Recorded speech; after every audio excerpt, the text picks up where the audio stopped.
Good afternoon. Welcome, everyone. My name is Matthew Schnoda. I'm the professor and chair of the Department of Literary Arts here at Brown, and on behalf of our department, it's my great pleasure to welcome Xochitl Gonzalez this afternoon, who will read from her new novel, Anita de Monte Laughs Last, followed by a conversation with President Paxson. To introduce Ms. Gonzalez, I'd like to welcome our president, Dr. Christina Paxson.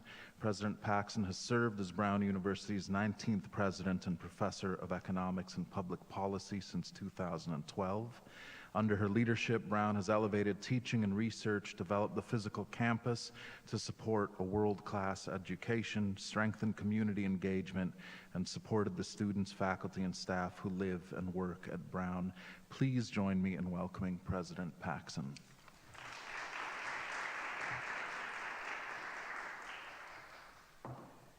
Thank you, Matthew, and thanks to the Literary Arts Department for hosting this talk. I'm really excited to hear it. I'm thrilled to be here to talk fiction with my friend Xochitl Gonzalez, and she recently published this wonderful book. If you haven't read it, you should, Anita de Monte Laughs Last. And it follows the story of a young woman named Raquel Toro, who's a first-generation Latina student at Brown in the late 1990s, who uncovers the work of a long-forgotten artist. So before I introduce Xochitl, let me just start with some housekeeping. She will conduct a reading and share some thoughts with us, maybe 15 minutes or so. She and I will have a conversation on stage, and then we'll be sure to save time for Q&A from the audience, which will be fun. So about Xochitl. She is a cultural critic, producer, screenwriter, and the New York Times bestselling author of Olga Dies Dreaming. This was named a Best of 2022 by the New York Times, Time, Kirkus, Washington Post, and NPR. Olga Dies Dreaming was the winner of the Brooklyn Public Library Book Prize in Fiction and the New York City Book Awards. A Reese's Book Club pick, her new novel, Anita de Monte Laughs Last, was published only in March of 2024 with Flatiron Books. So a little bit more about Xochitl. She is a 2021 MFA graduate from the Iowa Writers Workshop, and her nonfiction work has been published widely in Elle Decor, Allure, Vogue, Real Simple, and The Cult. She's a staff writer for The Atlantic, where she was recognized as a 2023 finalist for the Pulitzer Prize in Commentary. Prior to writing, Gonzalez was an entrepreneur, fundraiser, all-around hustler for nearly 20 years. She's a board member of the Lower East Side Girls Club and the Brooklyn Public Library, and a trustee of the Corporation of Brown University, where she received her BA in visual art. A native Brooklynite and a proud public school graduate, she lives in her hometown of Brooklyn with her dog. How do I pronounce his name? Hector. Yeah, Hector. So I'm lucky enough to count Xochitl as a corporation colleague, a trusted advisor, and a friend. So Xochitl, I'm happy to turn it over to you for your part of the talk.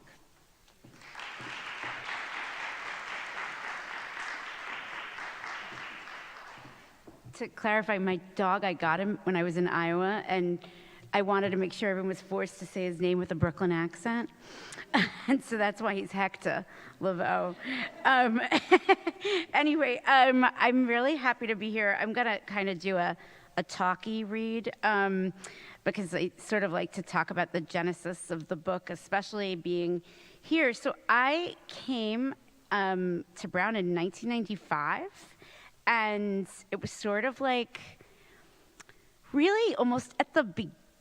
I think my freshman year, a book was published. This probably says everything about setting the table, called "Why Are All the Black Kids Sitting Together in the Cafeteria?" That was actually the title of the book, which I sometimes can't even explain, but it was like there was just this like consternation and kind of constant pearl clutching about like why clusters of minority students would hang out together and not want to like socialize with everyone since they were in the school. And I think I had just always felt that I hadn't really seen that experience in a book. And so one day in the pandemic, I was in the midst of trying to make television, which is a strange business, and make Latino television, which is an even stranger, harder business.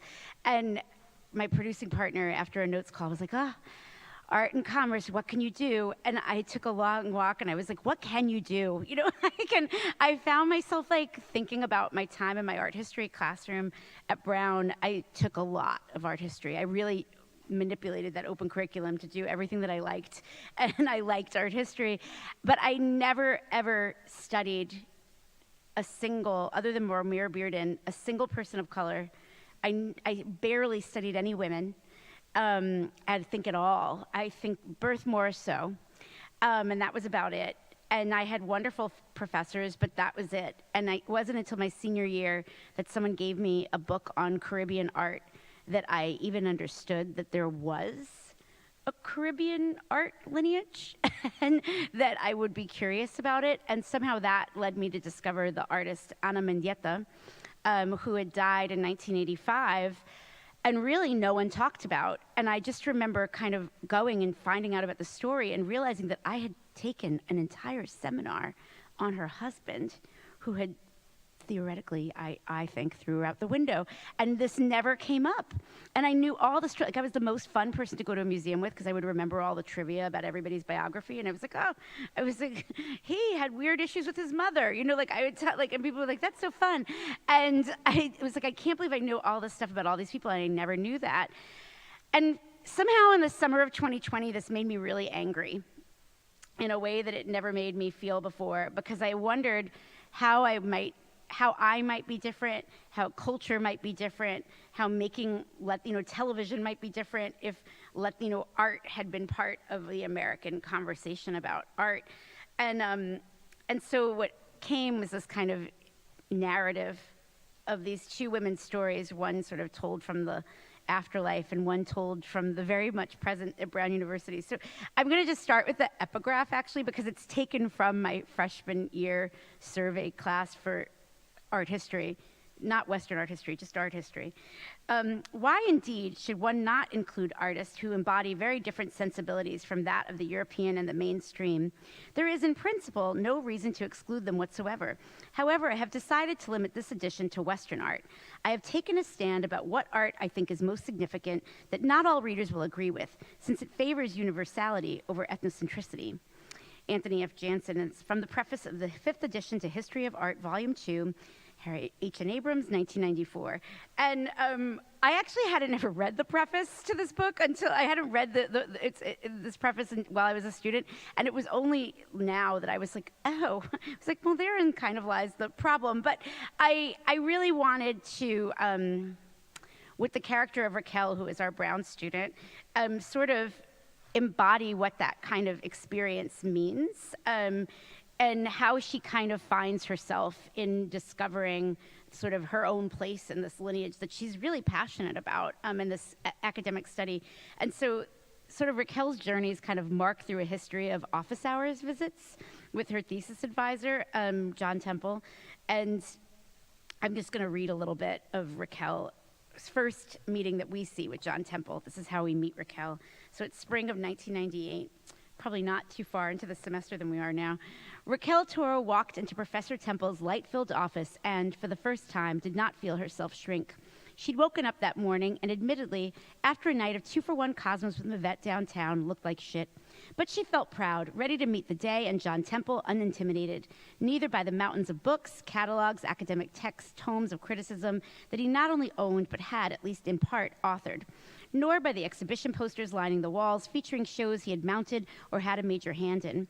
Today, Raquel walked in feeling worthy, not just of the company of his brilliance, but of her very place in this school. Before arriving at Brown, Raquel hadn't spent much time pondering what an Ivy League college would be like. She'd been too grateful for the opportunity to have expectations.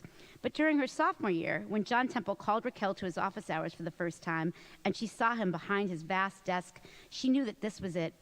This is what the Ivy League was all about. Wool blazers and expensive but understated watches, salt and pepper beards stroked for effect while holding court for enraptured students. The Ivy League was John Temple, whose name held no meaning to the average or even above average person, but whose work had the power to shape institutions, markets, and culture in the most erudite of forms. He was a man of great importance in the world, and in such proximity to that, despite the brilliantly drawn constellations he commended her on during his seminars, or the incisive yet accessible papers he praised her for, she had always felt deeply insignificant, until today. I got the fellowship, she said, noting the confidence in her own voice. I'm going to be a curatorial fellow at the Contemporary Art Department this summer. John Temple's handsome face broke into a smile, revealing his perfect teeth. He pushed his Eames chair away from his desk to fully face her. Brava, Raquel, brava, though I had no doubt. She felt flush coming up her neck and tried to contain her grin in the way that would seem less obviously delighted by his approval. Your recommendation put it over the top. Nonsense. It was a solid application across the board. It seems small, but the RISD Museum is a jewel box. Their work has a lot of implications in the art world. Oh, I'm very aware. 3 of the fellows are from Harvard and 1 from Yale. Professor Temple looked impressed. He had, she then remembered, gone to Yale. Competitive field, even better. He smiled again, leaning in towards Raquel. A long way from selling sandwiches at the Met, huh? He said, pleased. She felt herself, her equalness evaporate. Quick and sudden, a red flush of shame replaced it, the kind that morphed fast into anger. Raquel simpered, fought hard to suppress the what the fuck does that mean that he would have gotten had he come out with her with this bullshit back home. She reminded herself that he couldn't have meant it as an insult, even if it felt that way. This was not Brooklyn. This was Brown. Here was a place of measured tones and intellectual rivalries. Here was not a place where necks were rolled, nor teeth sucked, nor fucks flung around willy-nilly. Here was not, he just reminded her, a place for girls who worked concessions at the Met, which wasn't even factually correct. He hadn't even remembered her story right. Anyway, so I think I sort of wanted to look at the ways in which, I think when I wrote my first book and I went on tour for my first book, a lot of women of color would come up to me and talk about how they're like, oh my God, the way that you talk about how she's had to sort of put on a kind of costume of sorts to integrate into the world is so, like, you know, hard to read because it feels so reflective. And I had already known this was going to be my next book, and I was just really excited to examine how that happens. You know, like how you learn to tone some things down and then turn other things up. And so it was, I don't want to say fun. The first draft of this book was actually kind of dark, but it was sort of, it was interesting to kind of look at the ways in which you do sort of learn another language from the way in which you're allowed to express like anger, or you're allowed to express frustration, or you deal with like misunderstandings, you know? And so then I sort of had this other task at hand, which was, well, how do I look at this in the context of this other character? So Anita de Monte was an immigrant to the country. She was sent on Operation Peter Pan, much like Ana Mendieta, who inspired her. And she becomes this artist, and she comes to New York, and she, you know, has her first show. And at the very first night she's there, she ends up meeting and falling in love with this much bigger artist named Jack Martin. He's older, he's more established. And somehow or another, over the course of the first year or two of their relationship, she goes from being introduced as this brilliant young artist to my girlfriend, Anita, you know, and she hates this.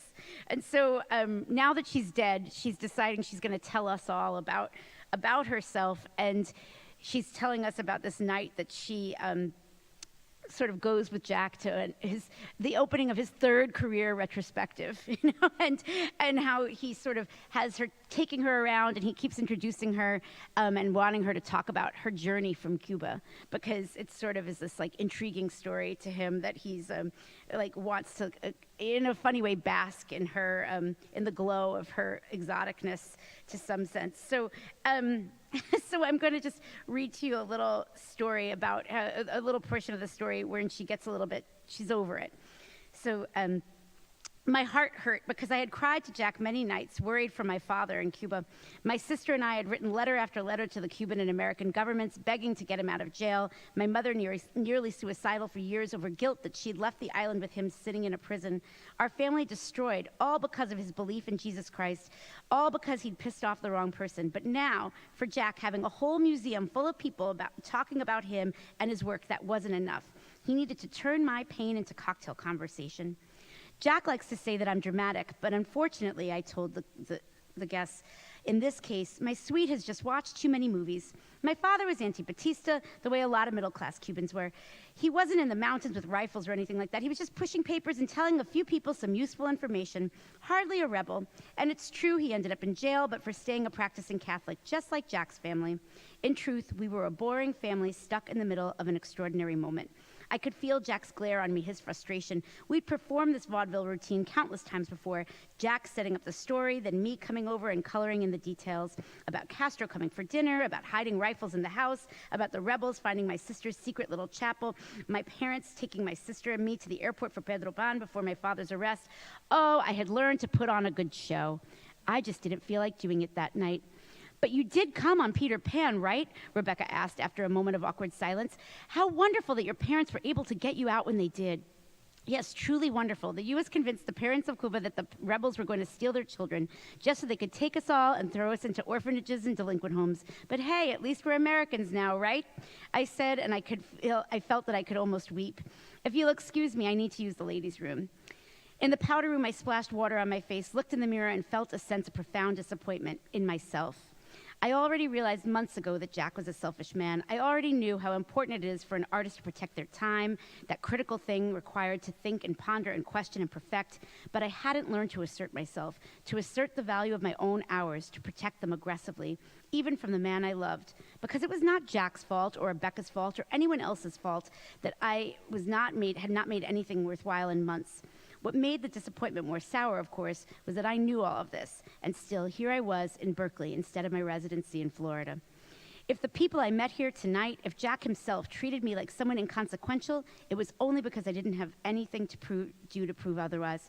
The door to the restroom opened and it was Tilly carrying a drink. Hi there, she said. I thought you might need this. Thank you. I set it on the counter while I reapplied my lipstick. Tilly's Jack's art dealer, by the way. You look very fetching, Anita. She sounded sincere, and I was about to thank her when she added, that dress was made for you. Is that a Dior? Halston, I said flatly. My antenna went up. Tilly knows a Halston from a fucking Dior. Jack has a woman at Bergdorf who helps him pick things, I said. He's mentioned it. Tilly was what I learned wealthy white people called a handsome woman. Tall and lanky, but dressed in a way that was elegant. She was brilliant, absolutely the greatest champion her artist could have behind them, but ruthless. Was never a fan of mine. Well, at least not my work. She told me in her own polite way to my face, but as far as I'm concerned, to dislike my work is to dislike me. Unlike my husband, I don't separate the two. This is a big night for Jack, Tilly said, and he wanted you here by his side, wanted to make sure you looked as gorgeous as possible, for you to be the one that he introduced people to. Tilly, I picked up my purse and took a sip of my drink. Jack has a lot of big nights. I know, because they take up a lot of mine. I'm trying to be a friend here, Anita. And what's your friendly advice? Just shut up and let me make my family history a prop in his one-man show? My advice is this. Choose. Lots of women come to New York to become things, actresses, artists, singers, and they don't all have the talent to make it, but they also don't all have your luck either. Excuse me, I said. I heard that you saw my facialist at Helena Rubinstein, Tilly replied, and it was true, I had. She was excellent. The personal shopper, those gorgeous earrings, getting to travel around the world with someone who finds you gorgeous and fascinating and doesn't mind at all that you're a bit abrasive, finds it challenging even. And what the fuck are you trying to say, Tilly? I said. Lots of girls try to make it doing something really hard, Anita, and they fail, and there's no shame in that, but most of them don't meet and seduce the most successful artist of a generation. Seduce, I said with a laugh, but I felt the vibrato in my voice, not the quavering of tears, but of anger. I didn't move to New York to be a kept woman. I came to do my work. I was much shorter than Tilly, and she looked down on me now with a patronizing gaze. I wanted to slap her. Anita, she said, exasperated, the only reason you can't sit back and enjoy it, the only reason why you bristle at how you're introduced, at how Jack talks about your family or your history, is because you're so intently caught up on being taken seriously as an artist. And I'm just telling you that you don't have to be. Jack doesn't care. Her words said with the clipped boarding school enunciation, clawed and scratched at me like a feral cat, cloaked in the coo of gallery talk, the politeness of a museum powder room, but vicious, made worse because I knew I wasn't conjecture. I knew he had told her as much. He told her about the shopper and the facialist and that he didn't give a fuck if I was an artist or a housewife. But I care that I'm an artist, I said. A smile appeared on her face, one I remembered from when she looked at my portfolio. It was a smile doused in pity. I bit my tongue, resisted the urge, because the truth of the matter is she was just a messenger, an intervention based on what I could tell were many, many heartfelt conversations. I wanted to say, you fucking puta, wait till you see what I do with my career now. I will not stop until you can't walk into a museum anywhere in this world without seeing an Anita de Monte. I won't stop till they refer to Jack as Anita de Monte's boyfriend. Wait till I fucking show you. But instead, I just said, well, thank you for that advice. And I walked out of the bathroom, slammed the rest of my drink, and got another. I read this for some students. Thank you.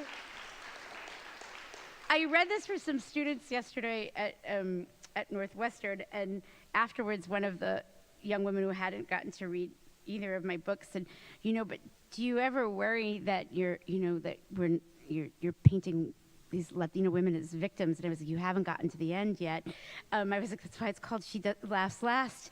But just to that point, I think the fun of writing Anita was, and part of why I stuck to this little tiny detail in Ana Mendieta's biography of coming on Pedro Pan, was she really never had this idea of being grateful. She was kind of like, you should be grateful I'm here.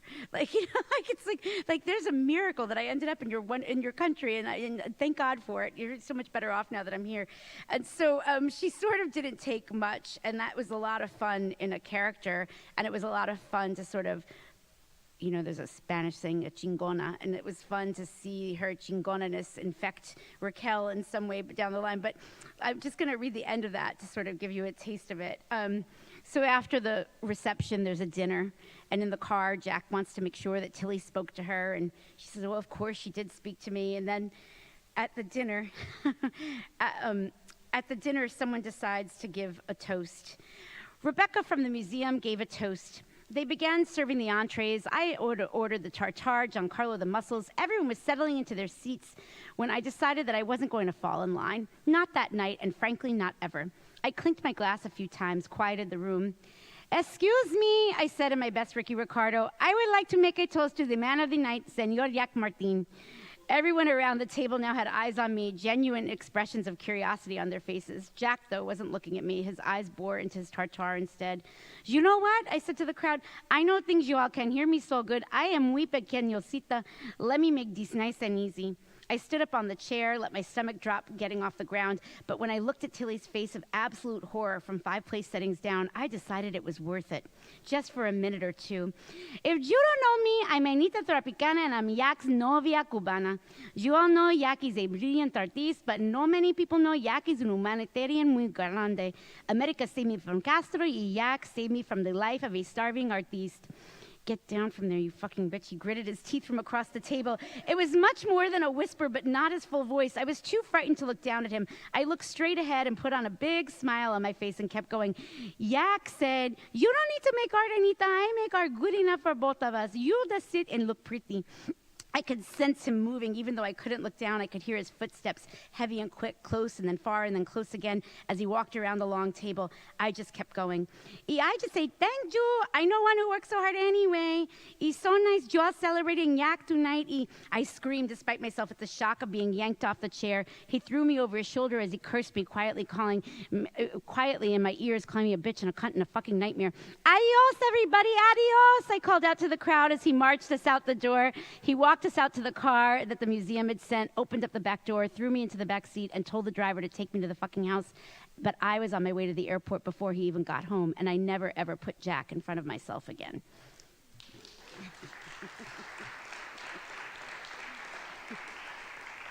And just because I mentioned this to Chris, I do want to say in this setting, I read for research dissertations. So I want you to know that all of the work that you all do is literally what I end up using for my research, for my books, for my articles. And so I want to thank you, especially anyone who's doing research on underrepresented communities, because I count and rely on it. And I just wanted to say thanks. So.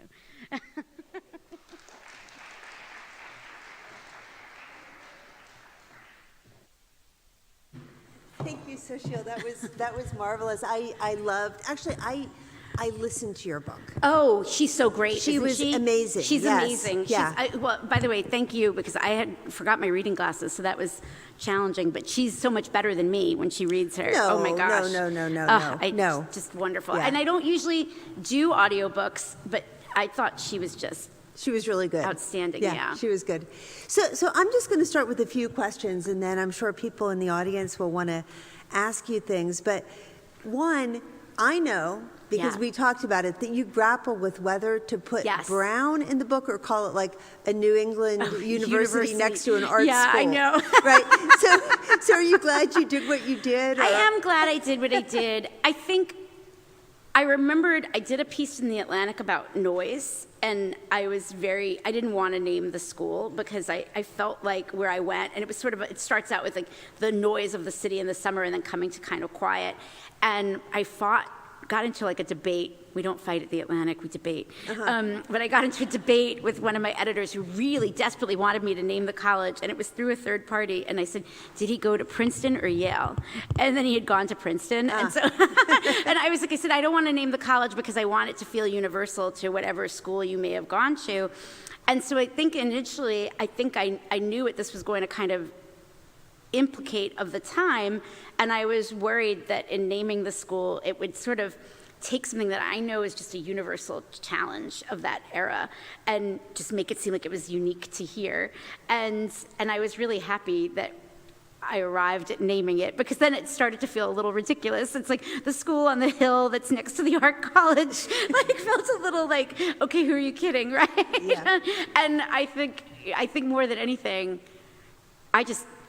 I mean, I invent some really crazy stuff about the afterlife in this book, and yet I could not invent a different college. Like, isn't that funny? It's just so, like, burned in my... But you know, I don't think reading it that it wasn't there wasn't a heavy Brown overlay. Yeah. It was about this young woman and her experience. It could have happened anywhere. Totally. But I do think what I did felt Brown, and I feel proud of it, was that she's very into her studies. Yeah, she is. Like, she's really takes it seriously. And when she confronts her thesis advisor at the end, he's really open. Like, you know, he's a little resistant at first, and when he hears her, he's really open to reconsidering things. Yeah. And I thought those two things felt to me very true to this school. Yeah. You mentioned a little bit about the research you do for your books, and I think those of us who can't write like you do think that it just comes out of your head and you don't have to do anything. Could you say a little bit about the process of writing this book? 2 characters, 2 times, 2 locations, their paths come together. What kind of research did you need to do, and what was it like to research Brown where you went? Or maybe you didn't need to do that. No, I did. I had to I don't know what had happened to my copy. I had to get the architecture book, because in trying to describe some of the buildings, like I was like, there's a lot of periods. So that was really, really good. And then I had to, like, weirdly, the hardest part now about writing period is remembering what existed and what didn't exist in terms of technology, right? Like, and then I tried to get my hands on my thesis, but the art history department's one of the only departments that didn't file theses into the library, which is kind of a bummer. But like, I mainly for that period, it was a lot of like women's magazines and things, like which I have a text thread of Brown friends, like, female friends from Brown, and I was like, ladies, we're lucky we survived. Like, it was like Cosmo had a quiz that was practically like, choose your eating disorder. Which went for you? Like, it was like so like bad, and I think it was wild to kind of get it all without a chaser, like sit there and go through like a stack of like Vogues and Cosmos and Marie Claire's, like all together. But I wanted to just recreate the zeitgeist that was around them. And you had she worked in WBRU, the radio station, yes. And so you had to get the playlist. I had to get the playlist, and I ordered so many old copies of hip-hop magazines and Rolling Stones, and it was, that part was kind of fun. The other thing was actually more intense, because that was researching a lot of the time period of the art world. It was also like a lot about Cuba and Peter Pan, and sort of what happened to the Pedro Pans, and then eventually I went to Cuba, because I wanted to follow, I guess when Ana Mendieta had gone back, and I thought that made sense in the story. She went back on a sort of artist exchange. They sent artists from Cuba to the United States, and they sent Cuban-American artists back to, the homeland to sort of meet each other and travel the island. And so I sort of retraced her journey. And it was important because I had been in Iowa, which is where Ana Mendieta had been sent, and that was sort of what I think had her in the forefront of my mind, because I kept thinking about this 12-year-old girl from Cuba coming to Iowa, like without speaking the language. It's like winter. It was so, and so then I was like, what was it then really to feel like to go back home, and that felt really important. So I did do quite a bit of research, and it was the most rewarding part was that when I stopped in Miami, I ended up meeting a lot of Bedrobans, and it was really beautiful to kind of talk to them about what they felt about the book and like their own experiences, and it was really, really cool. That's great. Yeah. So could you say a little bit about how, and then we're almost to questions from everybody else, but you worked for a long time without being a writer. Oh, yeah. And then you went to the Iowa Writers Workshop. You've published now 2 novels. You've done all this other great work. Did you know all along this was where you were going, or did it hit you one day? What happened? No. Oh, I'm so glad you asked this question, though. We have my freshman roommate now said that if every time I tell this story, I have to give her $20. She's like, I'm so tired of you telling this story. But I came to Brown. I thought I was going to major in creative writing. I did think this. And then I got there, and my freshman year roommate had won the 17 Magazine Fiction Writers Contest and had been a finalist a different year. And she'd gone to Breadloaf. And I literally was like, well, then I give up. I just was like, I just remember her just casually telling me this and me being like, well, I don't know what to do now. Yeah. I think at that age, or at least coming from where I was coming from, you were just like, well, we can't both be good at this. Yeah. You're like, how could that be? And so I was like, well, let me find something else. And then I was just kind of an artistic person, so I ended up in the visual arts. And then I meandered, and there were things that I chose to do. There were things that I sort of found interesting. I got into a kind of cul-de-sac of small business problems, and all of it, though, was really useful. I don't regret any of it, but I don't think it wasn't until it was almost like this was the whisper in the back of my head that I was like, I'd really like to do this. And then I sort of turned 40, and I just was like, well, I think if you're going to do it, you should do it now. And I think by that time, I'd paid off my loans. I told the head of the Iowa Writers Workshop, I was like, I sort of had to almost have the lifetime of a child that I didn't have, to be able to take that opportunity, and almost give myself the confidence that probably another generation of kid would have needed. But it took all that time, I think, to be able to sort of go. And then I think, part of any artistic venture is trusting your own gut and, sit through a critique and be like, okay, cool, I'm going to change these 2 things and I'm not changing anything else, because this is the way that a book needs to be, and be able to listen to that. And so I think, I don't regret any of it, but I think it was definitely, a lot of that time was kind of meandering, because, there wasn't really, it's so great now. I think we spoke about this when I came to commencement last year, and it was I hadn't been in a couple of years, and it was just to see when the sock inverts, how different everything looks, and you can see when it starts. And so we just didn't have a lot of modeling, of what to do, especially if you were into the art. That just didn't exist. And so it's kind of beautiful now to get to kind of go out and meet younger undergraduates. And even when I was at Iowa, there was a young first-gen low-income student who just graduated from Harvard and came straight to the workshop. And I was like, just the idea that he was like, I'm going to be a creative writer. I was like, that's amazing. I just thought that was this is time moving on, and all these thoughtful changes that have happened, and real change. So it was a journey, but I'm really excited about it. It's great you did it. Yeah. So one more question, which is, I don't know how common it is for people to write fiction books and then have this big nonfiction portfolio.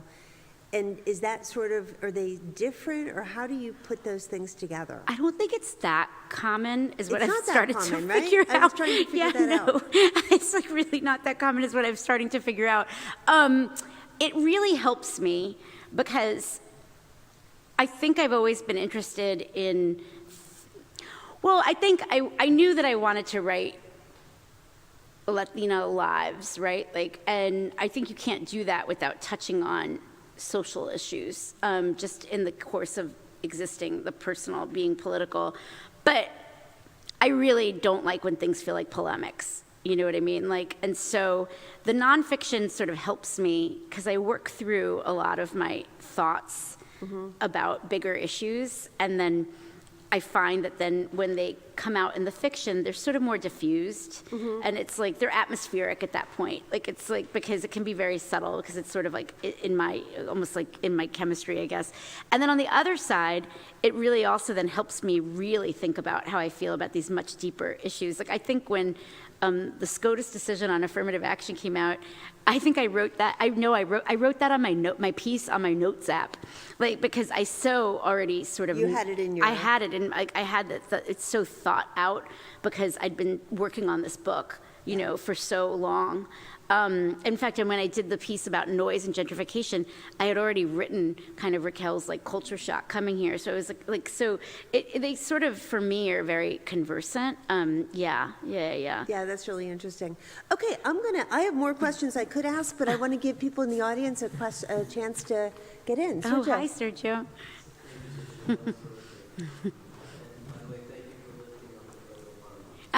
Yes.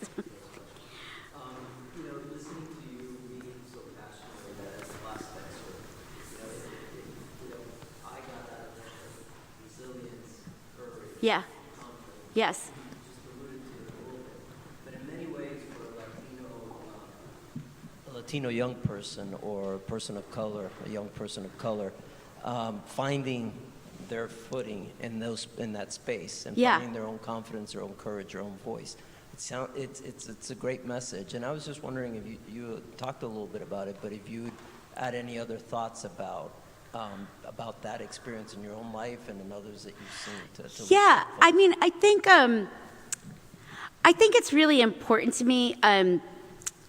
When I got here, like that was like 1995, I think Julia Alvarez had just published In the Time of Butterflies, like, and When I Was Puerto Rican had just come out in paperback because I remember it being out on display in the bookstore.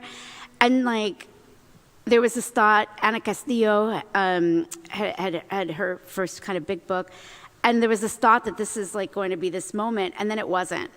And so we sort of had these like 3 books, okay?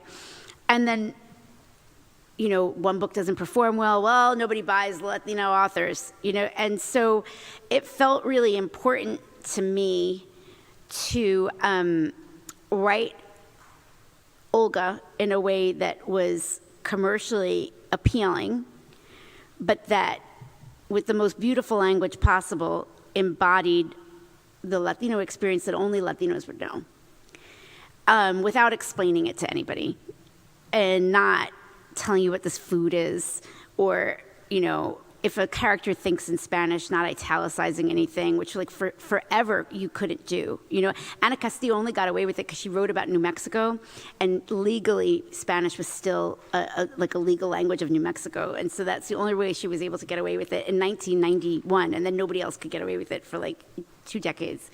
And so I think that it felt really important to me to offer up, particularly, you know, I just knew, you know, let's say we were so small, but there were like 200 or 300 Latino students here when I was here, and a lot of them were women. And then I would meet people all the time that had had this experience, and I wasn't seeing that in literature. Okay, like I was not seeing the educated, like, yes, there's disadvantages, but we also have a lot of advantages, and I wasn't seeing that experience of where the real challenge is not so much assimilating to this country. The challenge is assimilating to a culture that is often at odds with what your family's values are. Like, to succeed at work, you have to always be at work. And then what does that mean to, like, how are you a present person in your family? And so I think that really, with the first book, I was trying to just make it exist. And with the second book, I was sort of, to your point, trying to give the Raquels of the world a big sister that maybe they didn't know that they had. And I think the reason why why Ana Mendieta is so important to so many Latinas is because it's like our lineage of somebody doing something that was worthwhile. She had won the Rome Prize. She'd won a Guggenheim. She had like this burgeoning career, and then it was silenced and erased.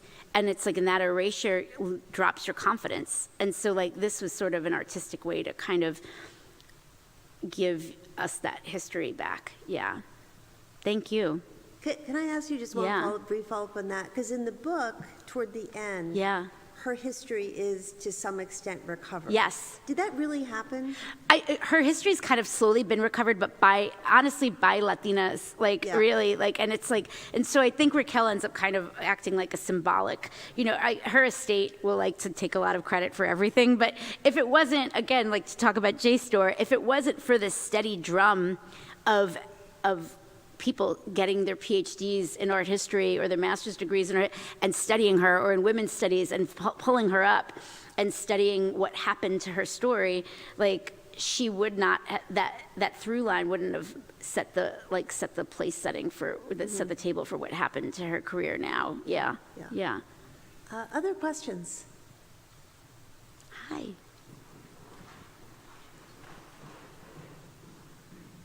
Diana. Hi. I liked reading about Raquel when her mom and sister came to visit. I'm so glad you brought this up. Yeah. So can you share, when you were a student, your family's role? Did they come see you? Or is there any similar, did you pull from any of your experience? So, well, first of all, thank you so much. I was almost going to read that part. It was really important to me to make her family come and visit, Raquel's family come visit. Well, and it was kind of fun going down memory lane of what happened when we used to have the long distance and the landlines. And it's like, like it really, you'd have to go home and there'd be a prearranged time for a phone call, and it would happen like once a week. And if you called at any other time, they would think that something terrible had happened. And so she has this weekly call with her mom, and then the mom's gonna come visit. And she's, her mom was a single mom.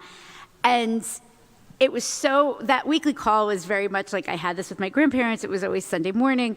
I think I didn't know until I was working on the book, this actually really critically weird missing part of the first gen experience that as much as I've been in rooms where we talk about this, I hadn't ever thought about it until literally I was writing it, which is suddenly you're experiencing something that you can't describe to your family.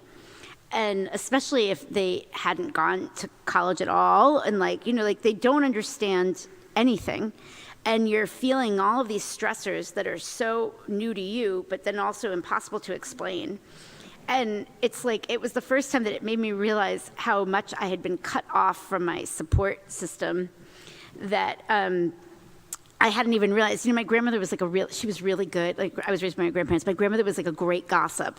So she would know everybody's business in my high school. She's like, oh, well, you shouldn't trust so-and-so. She was really, really good at this stuff. I'm very street smart. And then suddenly it was like, I couldn't even explain to her who half of these people were and what half of our issues were. And she's not going to understand that I got into a fight with somebody about classism. It's like this isn't going to play well at all.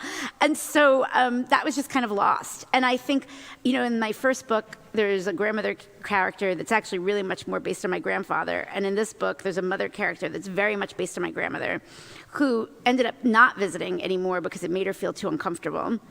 And, and that was always really sad. I get sad now. My graduation was such a miserable weekend for them. And every time I think about it, and I remember I bonded, my best friend and I became best friends after Brown. And that was what we bonded over, was how stressful commencement was. Like, and I think that's why I got so excited when I was waiting for Carlos's speech, and like I was just like, what? Yeah, and I was just watching all these families, just super like, you know, like they've been here 9,000 times, like, you know, and it was like just fantastic. And but that was really, really rough, and I think I wanted to put her family in to also just show also like the distance from which she's like this, the journey that this was more than the ride, right? Like up the 95. Yeah. But her mother, maybe the grandmother's figure, was very perceptive about the boyfriend. So perceptive about the boyfriend. So perceptive about the boyfriend. And, you know, and also not imperceptive about Raquel. Like, I think that there was like, you know, a little bit of this sense of the further you go down this path, the less that you belong to me. And I think that feels painful. And I think there's also this really weird revelation that doesn't happen quite as much, but it still does happen, which is like, you're so independent once you know, you're eating off your meal plan, or you're doing your work study, and then suddenly like you're fiscally independent, you're not asking for advice, you're figuring out all your own classes, and it's like you really, that idea of suddenly you see somebody and they're an adult and they're my parent, but I don't actually need you right now, and like, and it's strange. And so like I think that was really important for me to include. And and it's been sort of nice hearing people talk about that section. Other questions? Yes, please, right here. We have a microphone. Hi, thank you so much for the reading. Thank you. I was interested in, while writing, the process of deciding to include Jack's perspective and what that internal experience was like for the book. Yeah. That's more research. I spent a lot of time reading dissertations about domestic violence and studies of domestic violence offenders, and sort of like common like triggers and common pathologies, and so that was sort of like unpleasant. Like that was unpleasant to spend time in. But I felt it was really important. I think that a lot of my writing is kind of about power and how power gets deployed and actually operates. And I think it's really hard to do that in a way that feels accurate without getting to sort of see the other side of it. And I think I wanted, part of the fiction of the whole thing was like, I wanted to give Anita some agency. So I also, you get to see the ways in which Jack's terrible, but you also get to see the ways in which she makes his life a nightmare and in the afterlife. And that felt rewarding in a different way. Like those parts were fun. Like, when she first kind of comes to him as a bat, like that's amazing. That was so fun to write. Like I was just delighted in listening to Graceland, like while I was writing that. But like, I think that it felt important to also show the worldview that he had and the worldview that's enabled by the people around him. And I think so often when we have sort of badly behaving people with power, especially now, it's like it's very easy to pariah one person, but it's harder to like sort of examine a whole coterie of people that's just replicated in a system, and so I think I wanted to show that, and to show that like someone gets erased through teeny gestures that could be literally at the whim of one person's ego or one person's desire to preserve a legacy, and that felt important and worth the the thought of like, oh, you're verbalizing the predator or whatever, but I felt it just felt important to do. Thank you. Yes, thank please, you. Right here. Also, thank you very much. I'm so new to this, and a friend recommended you, but I'm in the middle of Olga Dies Dreaming. Oh. And I was reading her mother's letter early on. Yeah. Like, why are you going to this college, this fancy man's college, and they're going to yeah. hear you. And a lot of us are talking about the hidden curriculum and all of the things that are the unstated rules and all the things that people who are new to college experience and class and race and all of that. And I'm wondering, and I know there's a lot of young people here, I'd love to pass the mic and ask them, but I'm wondering if you've spoken to younger students, to current students about all of that, about identity here at Brown and elsewhere. You know, I did have a chance. Now time goes so fast. I did have a chance maybe 2 years ago to go to the BC. I never get, thank you. I'm like, it's still a third world syndrome. Yeah. I know, the TWC. I got to go to the TWC and talk with students, and it was funny because we went around the room. It was a great group. We went around, it was great, and then it's so great getting to meet students, because then when you go to commencement and you see them graduate, you just have the best time. Like, it's just so much more fun. But we had a really great conversation. We walked around the room and we talked about what everybody was studying, okay? And that was always, to me, the most interesting place to start, because you can study kind of anything here, right? And so people were doing such a variety of things, and they might be doing chemistry and then minoring in like Caribbean Afro-Am studies, or ethnic studies, or they were doing pre-med, but then and so many things they were able to work into their curriculum that actually reflected who they were. And so then they got to me, and we were talking about what I studied, and we were talking about my thesis, and I was telling them how I wrote about colonialism in post-impressionistic art, and Picasso and Gauguin. And one of the young women was like, well, why did you study that? Like, why did you write about that? And I was like, because I had no other, that was the only way that I could find into anything remotely, remotely based on that. And then I thought that it was great to sort of frame the conversation that way, and they were shocked. Do you know what I mean? That was shocking to them. And so I think that then we sort of talked a lot about what was working, if that makes sense. And then I've had chances to talk, when I come up for corporation meetings with graduate students and undergraduate students, and I think that there are ways in which, I actually think maybe, I feel like what I've heard more is and it's true to the times, I think that there's more challenges around gender affirmation and the ways in which multi-generational people deal with this than in some ways about the ideas of being able to fully be who you are. But I do think the academic piece is a big deal, because it validates, there's a way to validate with why you're here, who you are. And so there's always times when people can do better, but I think mainly it was once we reframed it that way, suddenly it was well, we also have this great thing. The Center for Low-Income First-Gen Students, that is a game changer. I think, everybody wants more space. We all wish we had more space. But I think the idea that these things have been thought about has changed the tenor of the conversation, is what I would probably say. And things can always be better. But I went to, to put it in a different context, I started, me and Carlos and Lenyax and a couple of other people, there were maybe 6 of us, we started the Brown University Latino Alumni Council. And we went last year to the 20th annual breakfast that we have for commencement. And the tent was packed.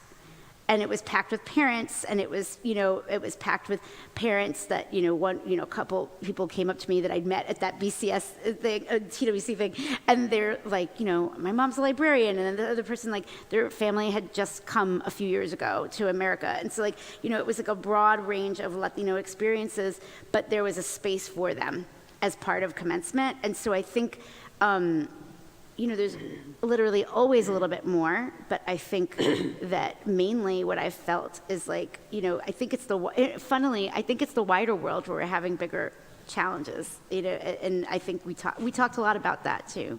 Yeah. I think we have time for one more question before we move on to a book signing, and if there isn't one more, please. Yes, right over here. Hi. Hi, thank you so much for your talk. I've been teaching Latinx literature probably since you were in undergrad, and it's Amazing. an exciting feeling. It just is richer and richer. And I'm curious about 2 things. Yeah. One, about your experience at Iowa. I know Carmen Maria Machado, among others, went there. Yeah. And then the other is I'm curious about how you like to be identified as a writer. Do you take on the Latina label? Does it vary in contexts? How do you think of yourself as a writer? Oh, yeah. Iowa was fine. It was COVID, right? Yeah, like it was, you know, it was fine even if it wasn't COVID. It's like a residency. You know, like, I mean, I was 42. Most of my classmates were 26, 25, 26. I got there and was like, we have no time. And they were like, we have all the time in the world.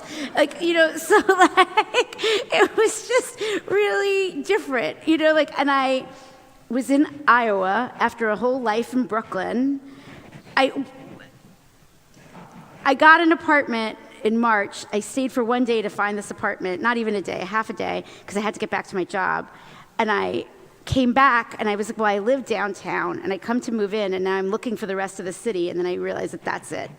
Okay, like this is down, I was like, yeah, this is downtown, and then it's like houses and then fields. So, you know, I mean, it was fun to work there because it was more fun to work than to go out. So that was Iowa, and, you know, and it's like a peer mentor program, and that's your community. But I got really lucky. My first semester, my workshop was a novel workshop, and I workshopped, I was the first person to go, because like I said, we don't have any time. They were like, who wants to go first? It was like, me. Like, you know, like, I was like, we don't have time. And so I had this novel workshop with Sam Chang, which is amazing. And I had a sci-fi and fantasy class with Kevin Brockmeyer, and I wouldn't have been able to write this book had I not taken that class. I wouldn't have been able to end my first book had I not taken that class. And Margot Livesley changed the way that I revise. So, I mean, I encountered amazing faculty, you know, but it was like, it was a time. Yeah, it was a time, a very quick time. And then identifying as a Latina author, yeah, no, I mean, I think, I'll just paraphrase Toni Morrison, which is, I guess, when it's said as a pejorative, I have like if it's said pejoratively, I have an issue with it. But generally speaking, that is exactly who I am, and I'm really proud of it. And not only that, like, I mean, like, it's wild. Like, we did a Latina to Latina event. It's like a live podcast taping. It was like 125 Latinas came out in the rain on a rainy Wednesday, you know, like to talk about this book. And like we're in, like, I feel like I'm in an intimate conversation with Latina women in particular, women of color a little bit more generally. And that feels like a really beautiful place to be. And like, I'm talking to them, and it's not that I'm writing to what they say as much as like I already had started this book, and people would come and they'd bring their Olgas and they'd want to talk about 2 paragraphs about her in college. And I was like, I'm on the right path, like with this new book, you know, like I was like, and so I think, I feel like we're in this sort of spiritual conversation, and I'm really proud of that. So, you know, and I tell people all the time, like, you know, usually a book to hit the bestseller list, you have to have a book club, or, you know, you have to have all these things. You have to not have a person having a meltdown on a national morning show to get picked by a morning show. And I didn't have any of those things for the first book, but I had just a zillion Latinas reading it and being like, I've never read me in a book before, and then like passing it on. And so it was all word of mouth from the community. So I'm very proud of that, actually. Yeah. Thank you. So I wanted to do 2 things before I thank you. No. I want to recognize Karen Wolf, who's the director of the John Carter Brown Library, who's oh my letting gosh, us use this space. This is like amazing. So thank you, Karen. And we have a book signing, right? Yes. Yeah, we have a book signing. I want to welcome everybody to stay for that. But Xochitl, And thank you. No, I'm so honored much. to be in this space too. It's beautiful. So thank you. Yeah. Thank you.